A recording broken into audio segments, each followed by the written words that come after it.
Hello, everyone.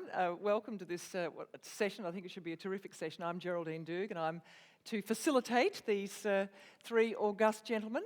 And I would ask you to make sure your phones are all turned off. And just a little reminder that at the end of this session, all authors will be signing their books in the Ruth Cracknell room, which is on the first floor. So you might like to catch up with them then if you don't get a chance to have your full say.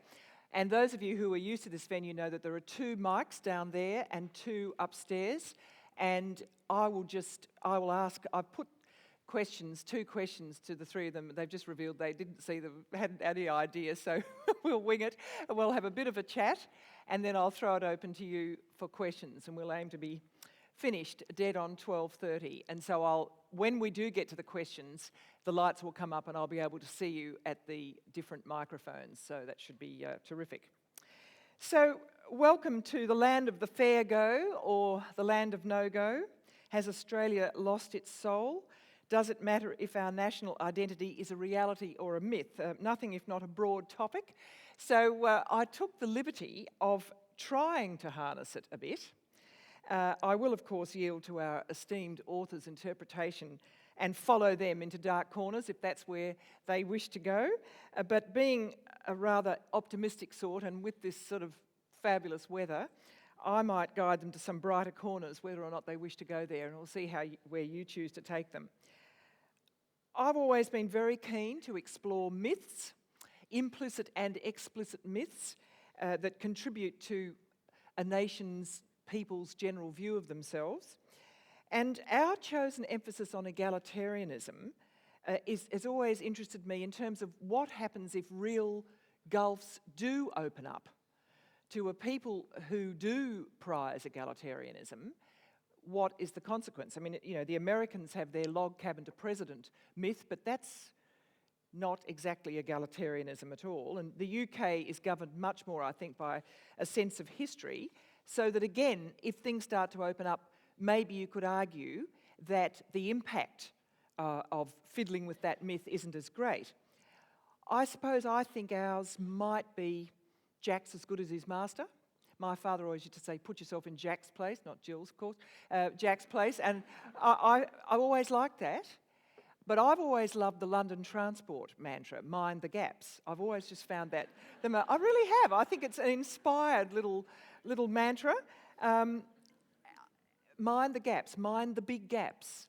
I think it's a terrific way to run a country. See why I'm not there. But but what is at stake if gaps do start to appear? Do you have revolution? Do you have seething anger? Do you have envy, which is pretty corrosive? Not nice things. But maybe our panellists will disagree. I did suggest that they consider 2 questions. How do they think the fair go has been translated over the years, different generations of Australians? And how do creative spirits like these esteemed men tap into these changing codes, especially if they don't like them? That's what I thought. I don't know, well, we'll see what they say. So I would like you to welcome Richard Flanagan, of course, whose narrow road from the deep north has kept people spellbound. Tom Keneally, so much writing, and his latest Shame in the Captives about the Cowra breakout, just incredibly provocative. And Michael Leunig, who's brought his wonderful artistry and his deep reflection to us over many, many, many years. Will you please welcome them?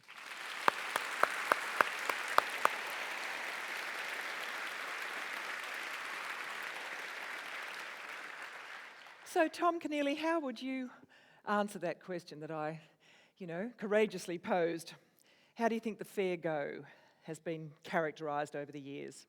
Of course, it was something that we found it easier to believe in the days when our industries were protected by heavy tariffs, which kept our wages relatively high. And when the managers earned at most 5 times what a skilled worker did, instead of 500 times. The time came in our history where that Alfred Deakin-style Commonwealth was dismantled. It was dismantled by the Labour Party.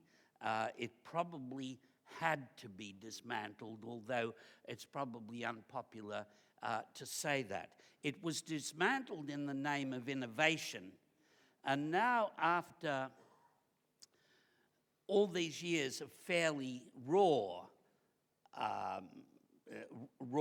economics acting upon our lives and dealing some Australians out of the equation, I'd like to know where all this innovation is for which we reformed ourselves. As I say, probably necessarily. There's innovation in charging bank fees. Our banks are the most profitable in the OECD. But where are the promised creativities that the new economics was supposed to release? Are we any less a nation of primary producers and financial shysters than we were in the good old days? And the answer is, it appears not to be the case. The fair go is definitely if the wheels aren't off, the nuts are extremely loose.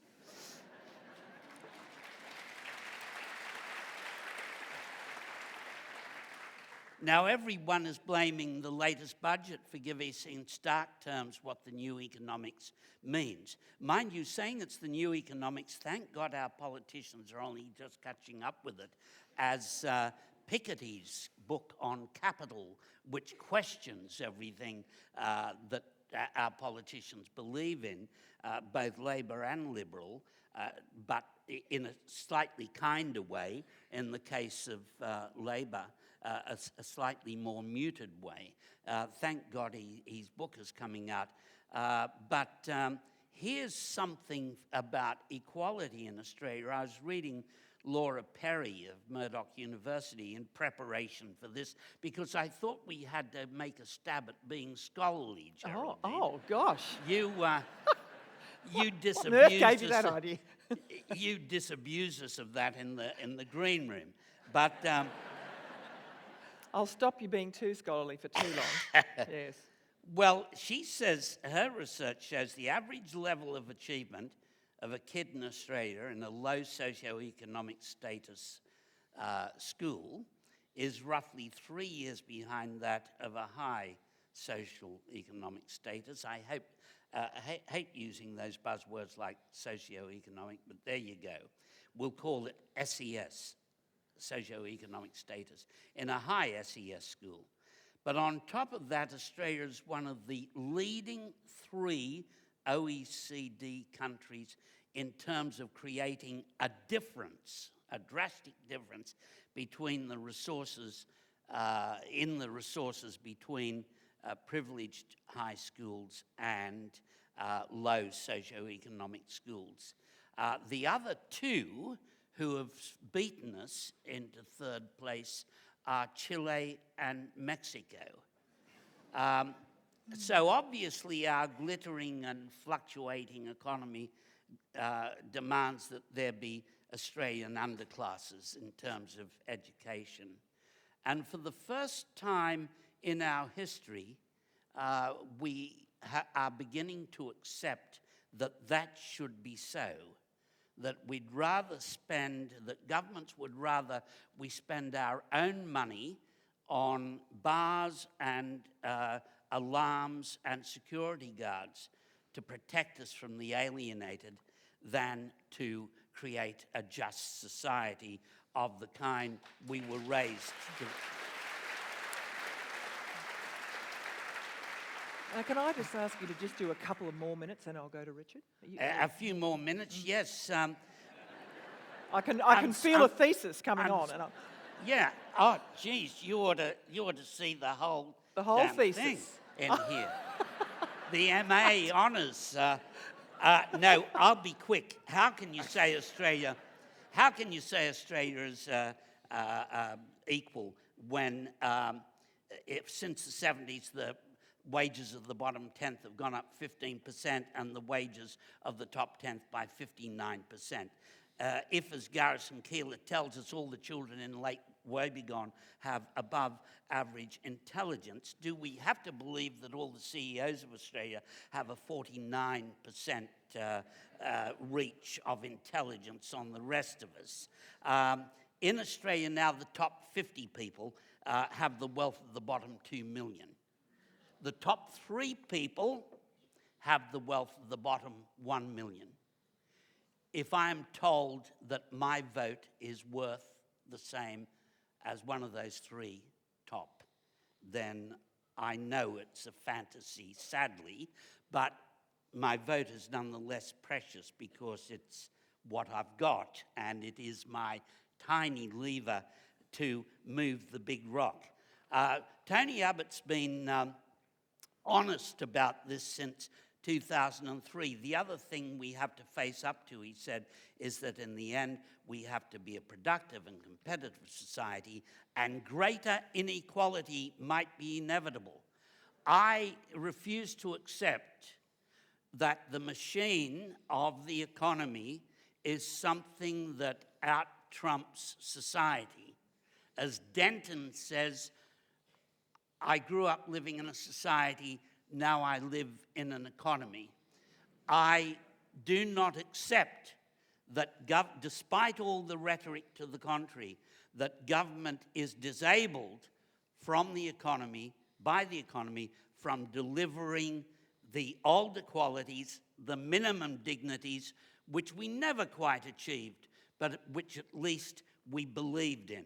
So God help the fair go if this economics continues.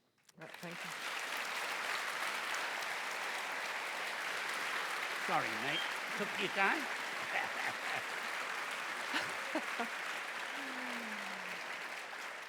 Right, a good objective audience here. Richard, how would you answer that?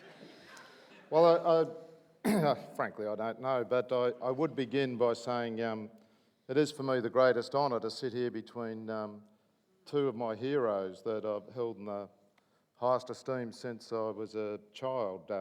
2 men who made great art through decades when it seemed that we were becoming a better, freer, more just country. I remember as a young boy reading the marvellously profane Nation Review in 1975, and Michael, another time of similar sort of tumult, and Michael had a cartoon of a billboard with these little curly character with a phallus the size of a naval gun's cannon sticking out, underneath which was the slogan, "If you want a bigger dick, vote Liberal."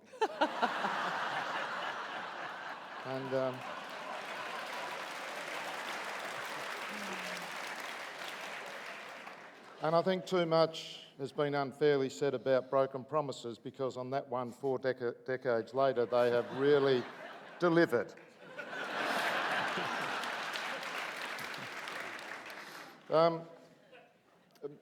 Both my grandparents were illiterate.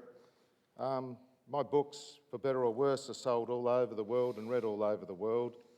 The only difference between me and them are 2 generations of free state education and a free tertiary education.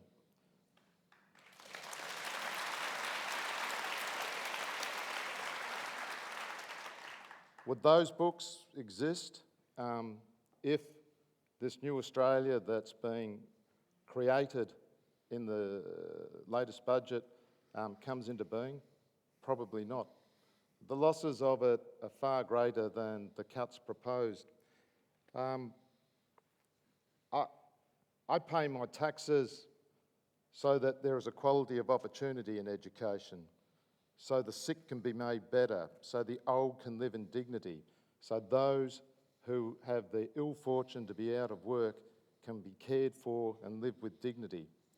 I don't pay my taxes for the most helpless to be beaten, tortured, gang raped and murdered. I don't pay my taxes in order that the money be siphoned off to people like Gina Rinehart, to be siphoned off to other oligarchs to pay bribes to the Liberal Party. That's not my country.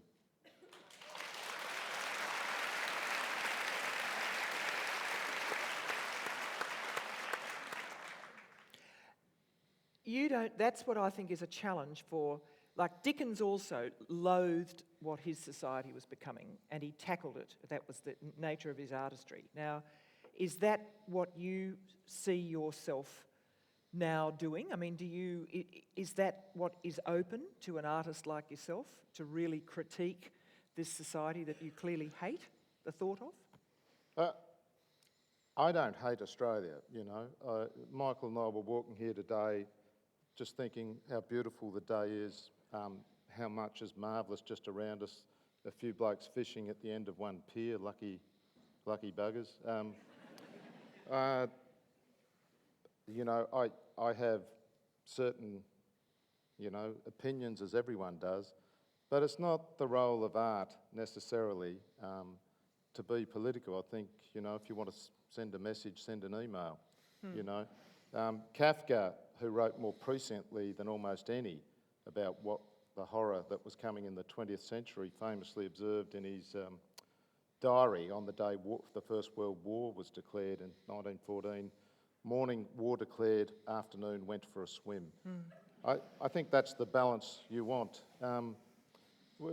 We shouldn't despair too much. There's that beautiful line of Camus, who came from a similarly beautifully sun-blessed country, Algeria, and he wrote how in the depths of a terrible winter, Invincible winter. I discovered in myself an invincible summer. I've always And loved we should hold to our invincible summer as Australians. Thanks, Richard. So, Michael, for you, 44 decades on from the cartoon, how do you observe this fair go debate? Well, I'm very touched by what I've heard from these, from our other panellists here, and I'm very touched and moved, and I've moved right away from what I was going to say. But I do thank them. I came, if I may be personal, and I do admire Tom's kind of scholarly call for a bit of scholarly steadiness in all this, and there is so much to be understood in a very disciplined way about this sort of traumatic time, it appears to me, in our society. There's a lot to be looked at calmly, steadily, and understood in these statistical ways and the many other ways we look at politics. I recognise the importance of that. It's not what I do. Except in the ordinary way that we all do it. So I admire that, and I'll be personal, perhaps in the way that Richard has been, and just say briefly, I came from what we called back then a working class family, and to me, the idea of the fair go was not very well believed in, and it always, my father was a devout trade unionist and had been through some very difficult disputes in the meat industry. Very brutal. It was a brutal kind of an experience, his was, of the ruling class and the underclass. And that was the sort of the paradigm which I was aware of.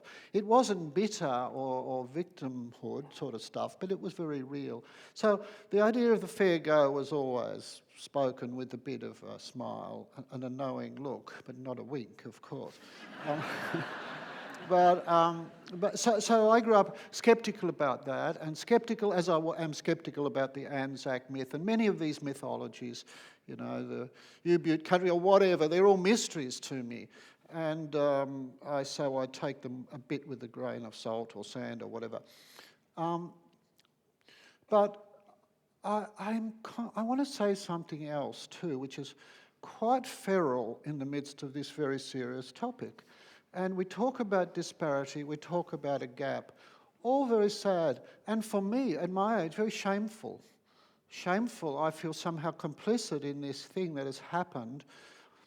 And here is this younger generation, here are these children, and here am I, kind of relatively comfortable. And so I'm sure you know what that shame is all about, that little tinge of discomfort as we look at a younger generation coming into it.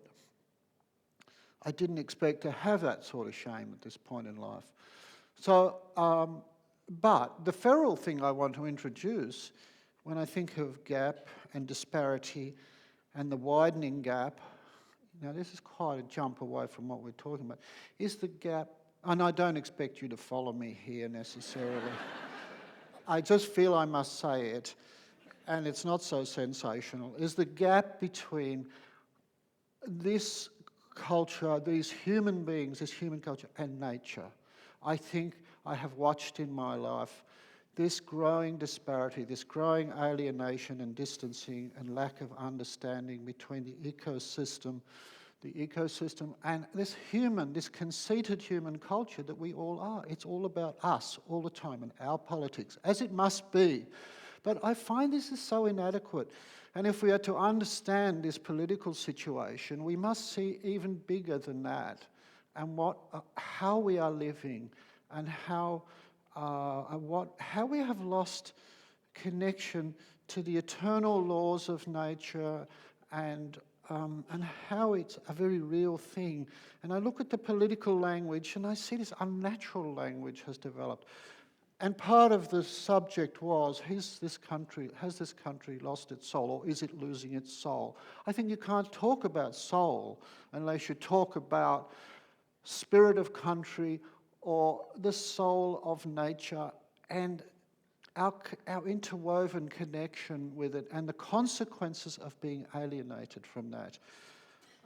Rachel Carson, the American author, wrote a book back in maybe the 1950s, The Silent Spring, which was the kind of a call to awakening about what we are doing to nature and its consequences.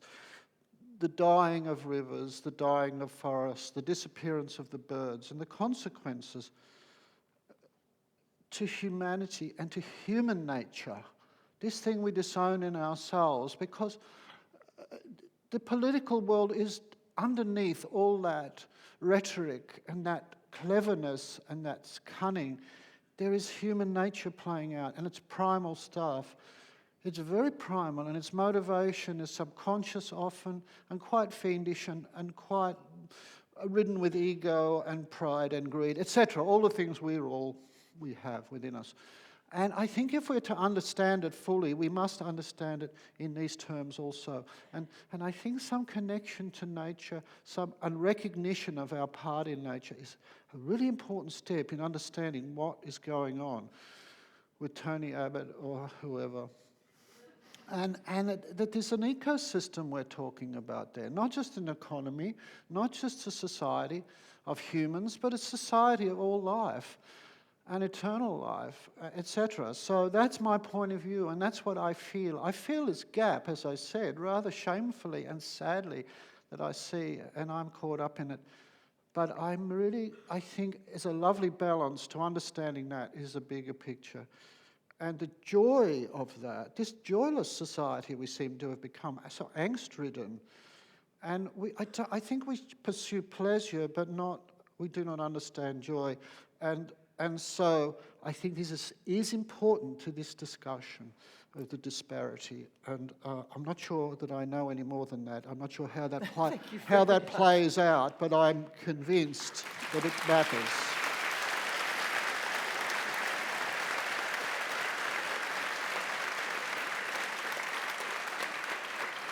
Well, I was certainly having, I knew that you did feel that there was this great gap between people's, well, the land, our land offers us. I mean, that's probably even a subset of what you're talking about, but our great land offers us all sorts of possibilities that we don't explore sufficiently in this business of pursuing a national myth. Yes, and if I could just add one tiny bit, Geraldine, won't hog it, but I think when I say the gap between us and nature, I'm talking about us and our own nature. The gap within us, too, is a disparity we must be conscious of. Close that gap as much as we can. And, anyway, that's all I want to say. Thank you. Now, I'm just going to take one more little question, and then I'll throw it open to the floor, because you've forced me to really think about it. And, I look at a couple of, there's a book by Kate Jennings called Moral Hazard, who's, I think, one of the finest, slim little book. I commend it to everybody. It was actually written about traders in Wall Street, because she was speech writing there, and it made me realise how little authors modern authors actually went in and tapped the dramas, the dilemmas, the contradictions, the sort of possibilities in the financial world, which I happen to be very fascinated by, and I sort of wonder why there's not more of that. She's one of the very few who's done it and made it really work. And I also think of the dreaded Cleaver Green in Rake. If you think about Cleaver there's a very, very good critique the other day in Arena magazine about what a brilliant character Cleaver is as a sort of yardstick of modern Australia and identity, in a sense that, I just think that's one of the best things, if not the best, I've ever seen on Australian television in terms of quality of writing. I just think it's just so stunning. But that is full of, it's so complicated. He's such a reprobate, but his aspirations are good. He sees the folly of humanity, but he still tries. It's an amazing matrix of modern Australia, the good, the bad, and the indifferent, I'd say to you. And I wonder whether that sort of revels in modern mess and complications. Is that where you would like, and that's not about being political, but it's certainly about... Is this me? Yeah, I'm asking you all. I'd love, because I think you two gentlemen, you look back, you wrestle brilliantly with some myths of the past. I just wonder about the myths of today. Well, it's not the role of art to pursue political or journalistic agendas, Geraldine. It is the role of art simply to be good. That's it. Cleaver's good, though. Cleaver's good, Moral Hazard's good, the great works. But I get very weary of being told novels should do this or novels should do that. Novels should be good. Art should be good. That's it. And when it's bad, that's the one unforgivable sin. We're not Radio National. Quite know where that goes. Do you want to say? Oh, no, not at all, no. Tom, do you wrestle I've with been this? tempted from the few rich people I have met to write about that. A sort of, Mann wrote Buddenbrooks, which is a very good novel about a banking family in Europe. And I think it can be done, but I lack the financial expertise and a full knowledge of the mechanisms of financial chicanery, and there has to be financial chicanery in a movie about big business in a city. So I'd rather write about it and commentate on it than be driven, for the reasons that Richard said, than necessarily be driven to write about it. I admit it's a great subject, and the way that Dickens could write about it, and about the Chancery case where everyone's substance is consumed by the lawyers, so there's nothing left. That his capacity to write about that is admirable, but I'm afraid that through talent and various other lacks, I'm not good enough at that stuff to write about it. Well, I doubt that, but anyway, I take you all right. Now I'm going to throw it open to the floor now, and I'll invite you to join us. And if you'd mind stating who you are and just speaking for a minute, no longer. We prefer not manifestos, if you wouldn't mind, and actually pose a question. And as I said, I invite you to, if you'd line up, the two mics are here, and upstairs as well. And I'll try to see you. The lights can be a bit difficult, but if nobody's going to emerge, I will keep going until I can see people coming up to... Nobody's moving, righto. Oh, there is, sorry. I can't... Oh, just coming down now. Yes, okay, if you would mind, right down at the front here, if you'd mind stating your name, please, and posing a question, we'd love to hear.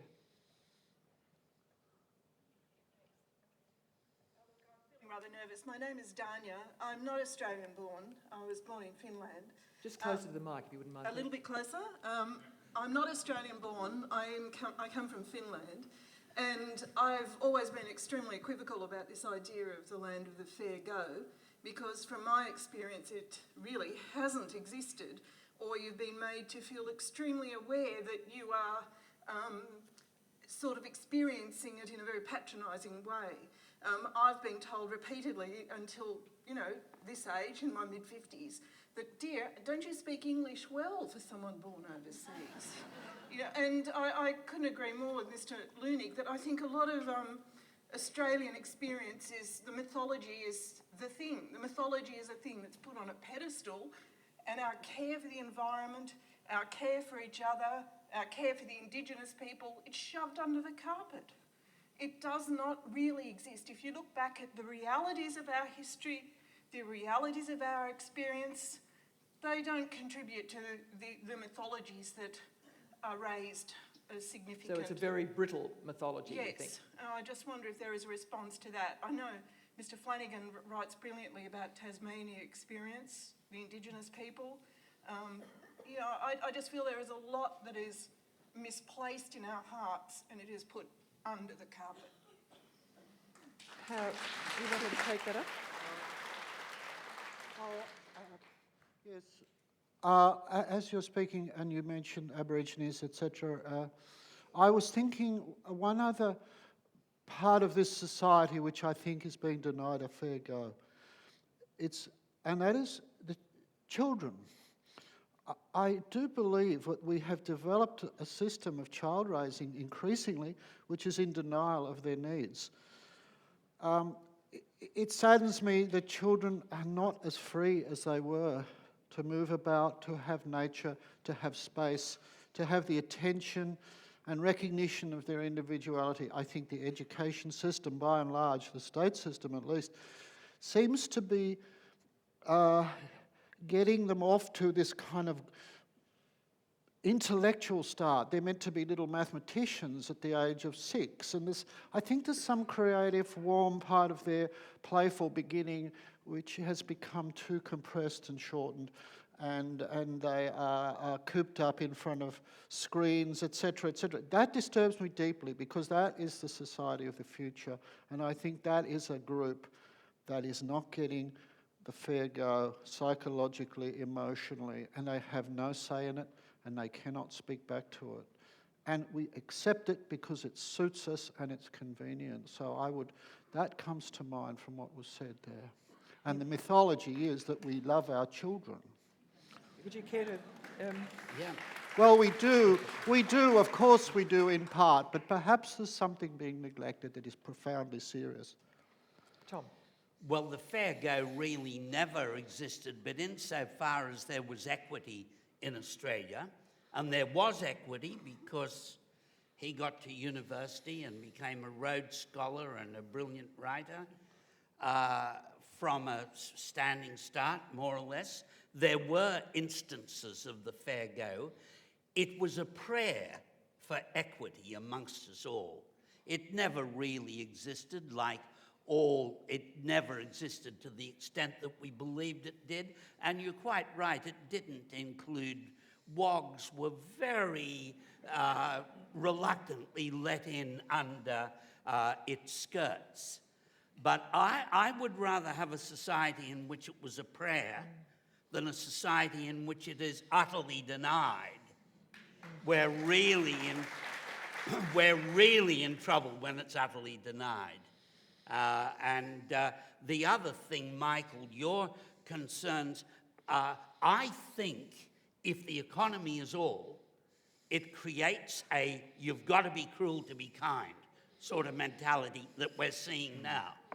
And that same mentality, you've got to be cruel to be kind, is vividly demonstrated by our much locked up detention centres, which journalists have to pay a visa of $8,000 to get into, to visit. I think there's a connection between this dislocation from landscape, from all social issues, from all equity, and from our mercy to other people when we are totally consumed by this economy which exalts some of its children and devours others, like a classic Philistine god of the Old Testament. Can I, if you want to say something? Well, I mean, I agree with everything that's been said. I remember when I went to Oxford, I discovered there are people who didn't think they were better, they knew they were better. And as wretched as our record is on so many things, Indigenous Australia, women, our land, at the moment, the federal government is doing what hasn't been done since the Serbs under Slobodan Milosevic bombed the medieval walled city of Dubrovnik. They're trying to destroy some 100,000 hectares of World Heritage Area forest in Tasmania. But it was the fair go, if it didn't exist, was still a great aspiration. And it is not a fair go that an unemployed person under 30 will have 6 months when they have no income. Bad as the Great Depression was, you still got Sasso. I can't believe we've got to this point. And we've got to this point because we admitted an idea into our discussion with the refugee issue, which is a weeping sore on the soul of this nation, that some people are less than people. And what you're seeing with this budget is that poison starting to seep out. And now the unemployed are less than people.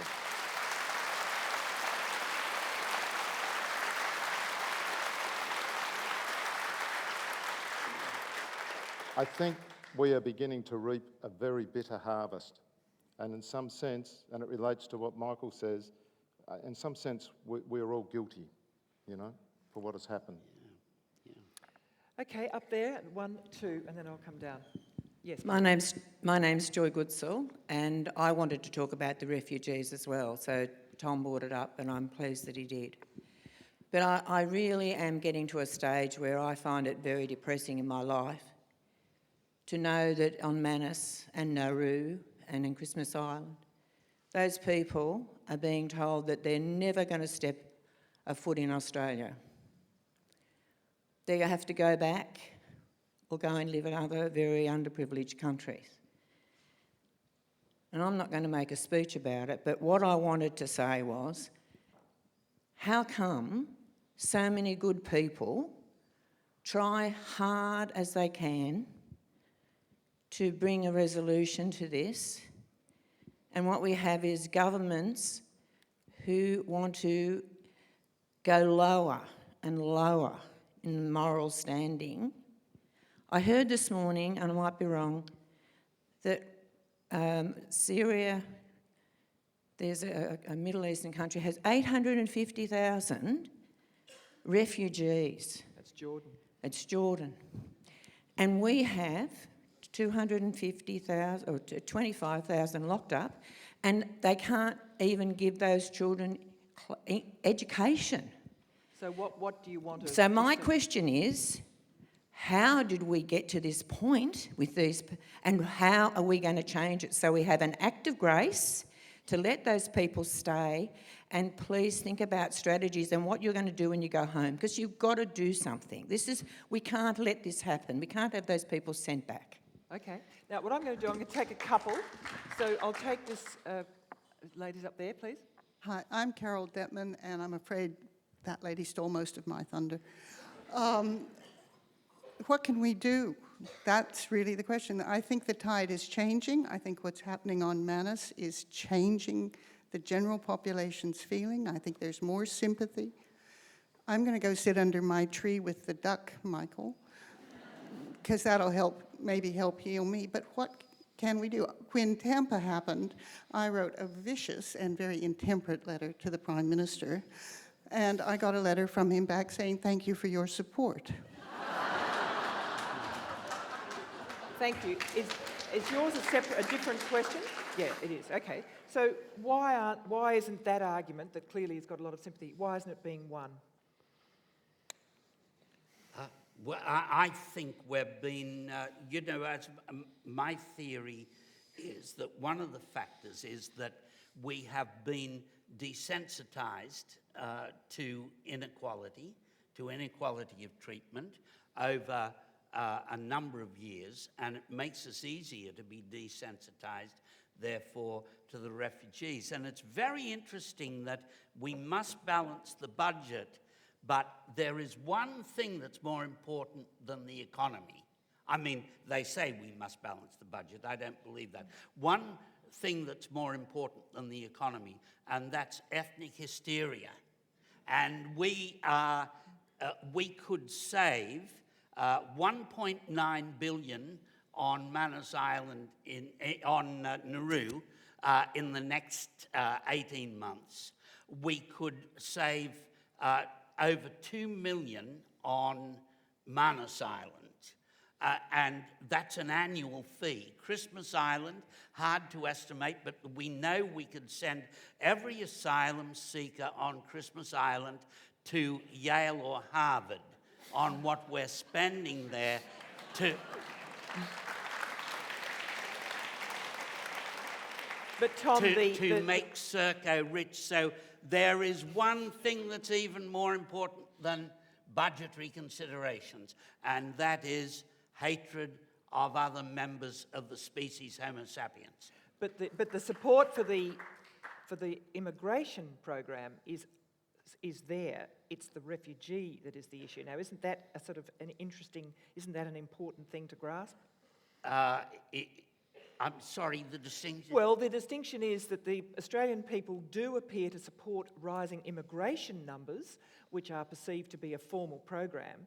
It's this subset of refugees that don't arrive. And so isn't that an important thing to wrestle with? It's only an important thing to wrestle with because the debate's been skewed. It wouldn't be an important thing if it hadn't been raised. It wasn't raised at the time of the Vietnamese boat people. And therefore, it's only the shock jocks and the rhetoric of politicians and the connivance of the Labor Party that has made it popular. And may I repeat what Mary Robinson said when she was UN High Commissioner for Refugees? She said to Alexander Downham when he said, "This policy is popular," and she said, "Human rights has nothing to do with popularity contests." Do you want to Yeah. I'm not sure where that lady was. It's a bit glary here, but Václav Havel had the most beautiful image for those long, dark years of Soviet occupation, and it was that the dissidents were lighting candles and placing them under a frozen river. And every night you could go to the bridge and look out over that frozen river and you could see this dim glow here, here and here. And he said, one day we'll go to that river and that river will once more be flowing free. And I can tell you here today, that river will start flowing again for Australia because change is coming and it's coming big time to this country.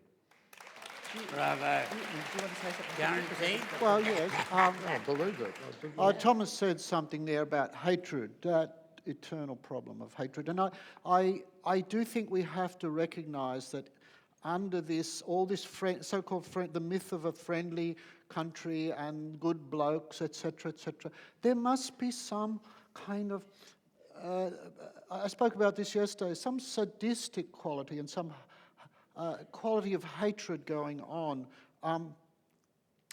We went into a war in the last decade, back in the, whenever it was, 2003 in Iraq. It was reaffirmed in an election. Yes, we want to see those people bombed. We don't mind if Baghdad is bombed. What is going on? How do you learn that sort? How does a whole nation, how do all those commentators and etc., and intelligent, educated people say, yes, this must be so? Well, there's a lot of racism in it, and there's sadism, the word that no one talks about. That's what we think that vampires do in dungeons, but there is something else, and I do think that we have a lot of hatred of each other in this country too. When I was a boy, there was this idea, there was a secular divide, the Protestants and the Catholics, and there was a lot of bitterness.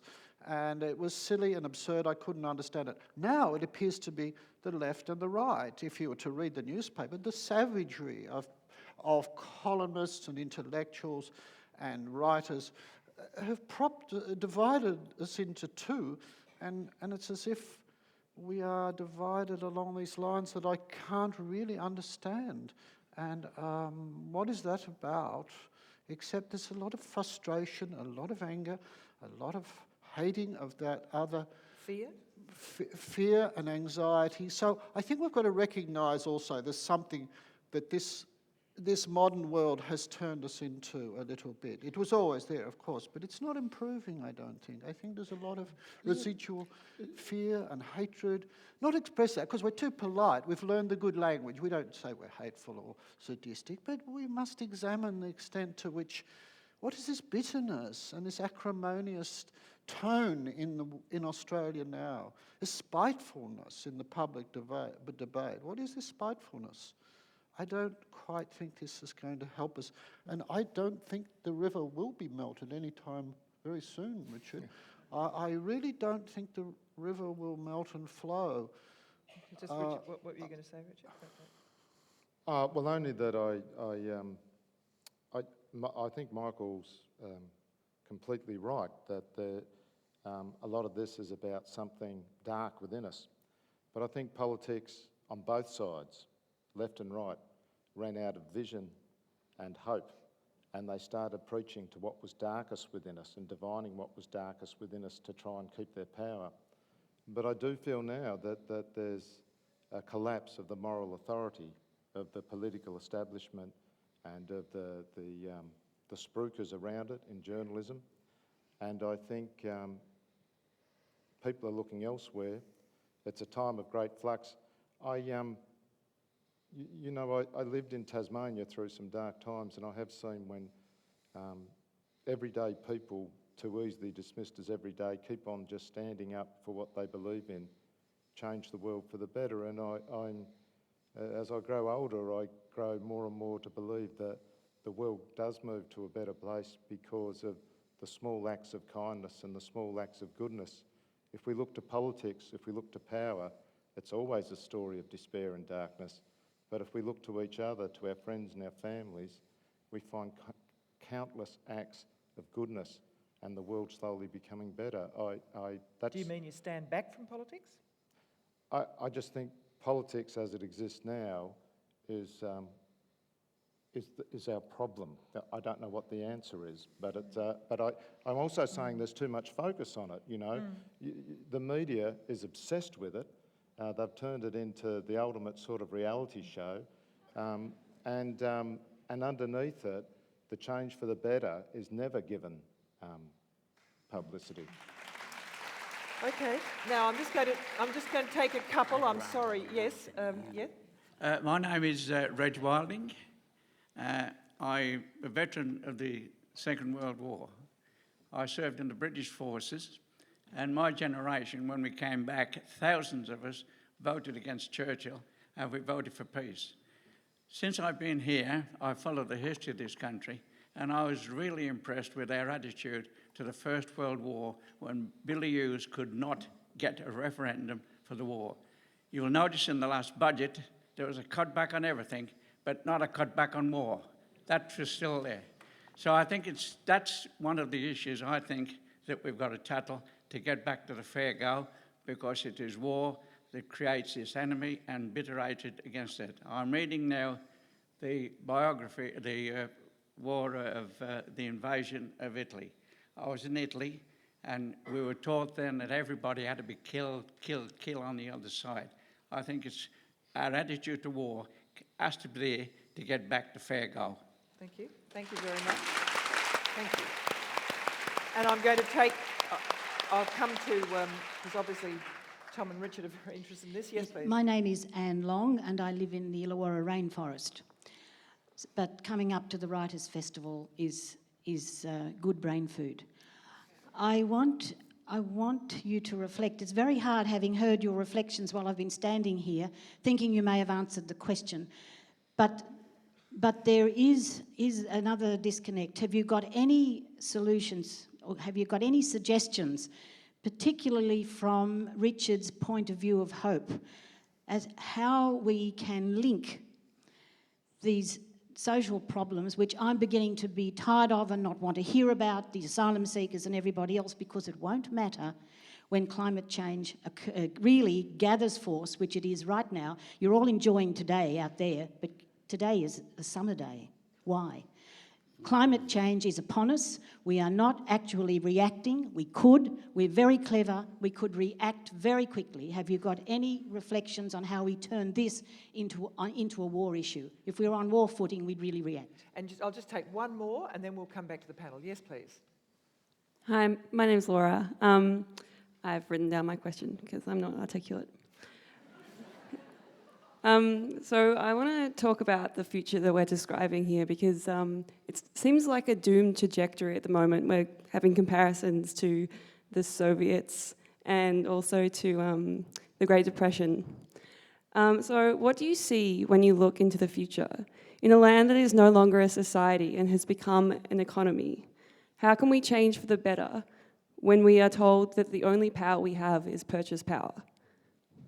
That's a very articulate question, if I may say. Thank you. Okay, so now there actually is quite a link there, and I wonder if you'd care, Tom, to kick off.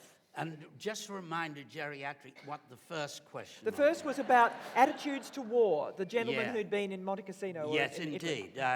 I noticed that the two things that weren't cut were asylum seeker imprisonment, mandatory detention, and defence.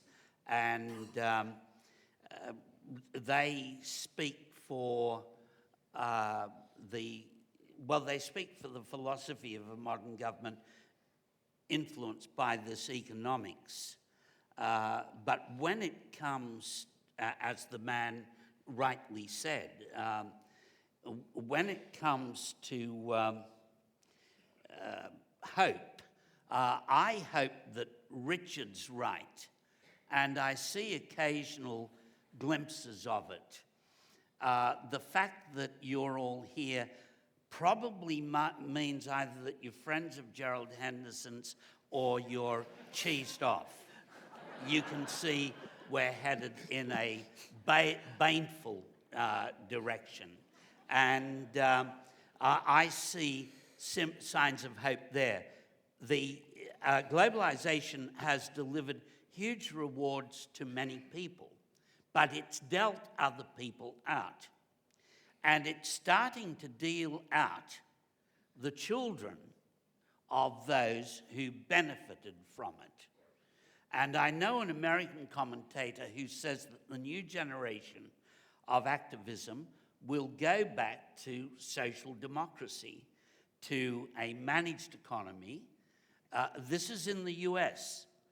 The drift will not be to the Tea Party, it will be to good old-fashioned social democracy, where managed economy which guarantees minimum dignity to every citizen. And I do see some signs of that people have a sense that this degree of inequality inherent, this cruelness to be kind, can't continue. They're feeling it in their lives and in the threats upon their lives, and they are beginning to light candles under the ice.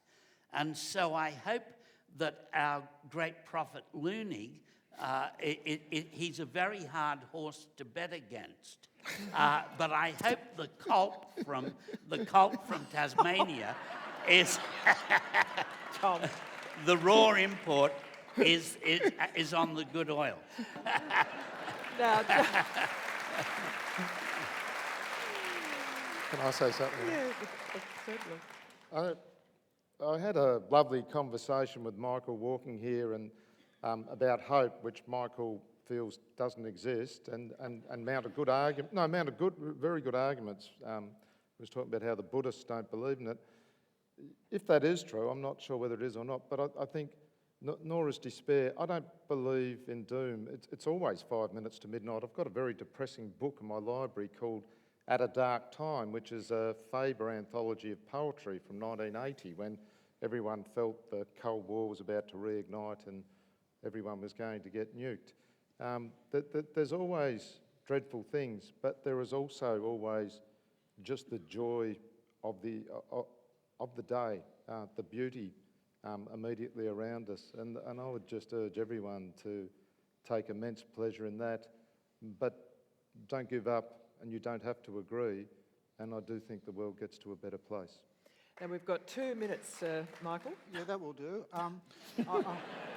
I would think, no, I don't use the word hope very much, and I don't take much notice of it. I think I know what it might mean, but I think it doesn't mean one cannot be eager about life and enthusiastic about life and vitality.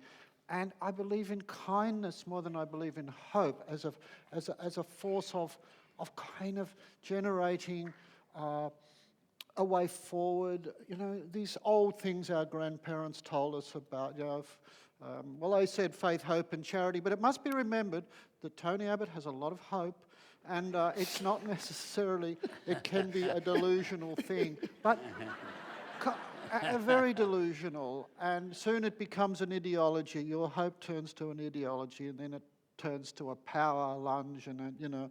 But I say kindness, and you know, this word love, etc., will be more effective politically and personally, I believe. And as Gandhi said, what we're faced with is very dire, and it's likely that whatever we do will have little effect, but it is absolutely essential that we do it.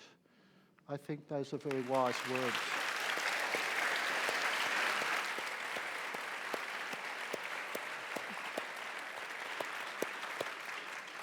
Yes, I think engagement is still, for all that we've worried, I still think engagement is really to be prized. But look, I really want to invite you to thank our 3 great contributors today.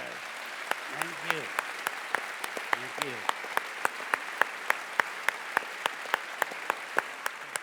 And do remember that they will be signing their books in the Ruth Cracknell room. So thank you, ladies and gentlemen.